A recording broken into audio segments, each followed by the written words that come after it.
My name is Mark. We're with Everwell, and we're going to be interviewing Phil over here. Who is a client of Everwell. Yes. All right, so what made you look into testosterone replacement therapy? Well, a couple of things. One, I was lethargic, tired, no energy, kind of hard to sleep, felt overworked, had a little more weight on my body than I thought I should have, and I was dieting, getting sleep, doing all the necessary things that you should do, and it still wasn't working. And so I thought, okay, there's got to be something. A friend of mine told me about it, and I looked into it, and I thought, okay. First thing it is, have a blood test, and sure enough, it was that of, at the time, a 78-year-old man. Studies show that after the age of 30, you lose 1 to 2% of your testosterone production per year. So how old were you when you decided to make that correction?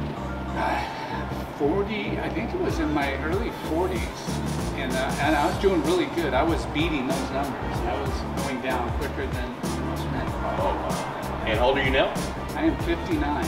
59 and turning 60? 60 August 1st. August 1st, so you're pushing 60 now, yeah, but you look great. Thanks. You were mentioning that you do some type of senior Olympics, softball, travel ball. Do travel ball. So right. Yeah, it's senior softball.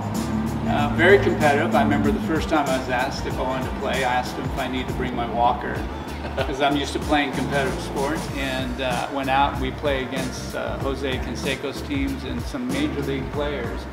And that was one of the things, you know, when you compete at that level, you want every advantage you can get, and I didn't feel like my mental clarity was there. I didn't feel like I was getting everything out of what I could. Once I started the therapy, you know, you always think it's for sex drive and other things, but it was really overall, I could sleep, perform, think better than I ever had. And then that just rolls into wanting to eat better, exercise more. It just affects every aspect of my life.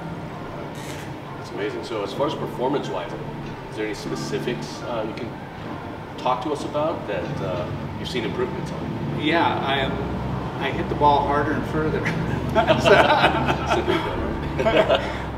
Yeah, you know, recovery seems to be faster, because, you know, you room with other guys when you travel, and they're always like, oh my gosh, what do you do? Because I'm sore, I can't even move. And I've told, as you know, I've told most of my teammates about it. And yeah, some have come and seen you, and some are kind of on the fence. But I think seeing is believing. And, you know, when you come to the third day in the tournament and I have just as much energy as I did the first day, they'll ask me, you know, and I tell them, you know, the hydration, but more importantly, if your hormones aren't where they should be, it affects every aspect of your life. You were mentioning that when your testosterone levels were low, you were having mood issues. Yes. You just didn't feel as good. Your wife was telling you to get checked feel as out, good. right? I was grumpy. I wasn't feeling as good. I didn't want to do anything. Didn't want to get off the couch. Honestly, you know, you don't have that energy that you once did when you were younger. And I'm thinking, oh, this is time to get an easy chair. And my wife's no. But yeah, it was mood. You know how it affects every aspect of your life, and you may not even know it. I'm thinking, how could that affect my mood? How can it affect my, you know, carrying a little extra weight? How does it affect my energy level? Because you're told all these things through nutrition, but, you know, the blood tests don't lie. Right. There's only so much nutrition can do when your hormones aren't there to support it, right?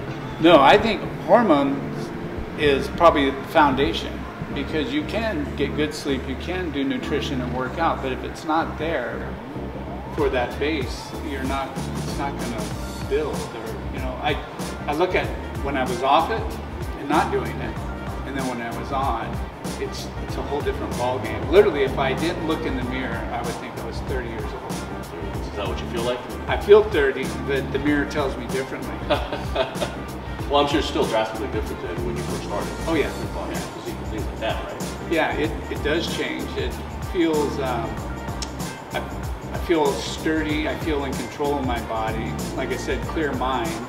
I really feel like I did back when I was in my early 20s or mid 20s, right? Like you can do anything and it doesn't And that's how I feel now. I'm like, okay, I have another 30 years to do what I want. Amazing improvements you've made. Well, thank you. I owe it to you.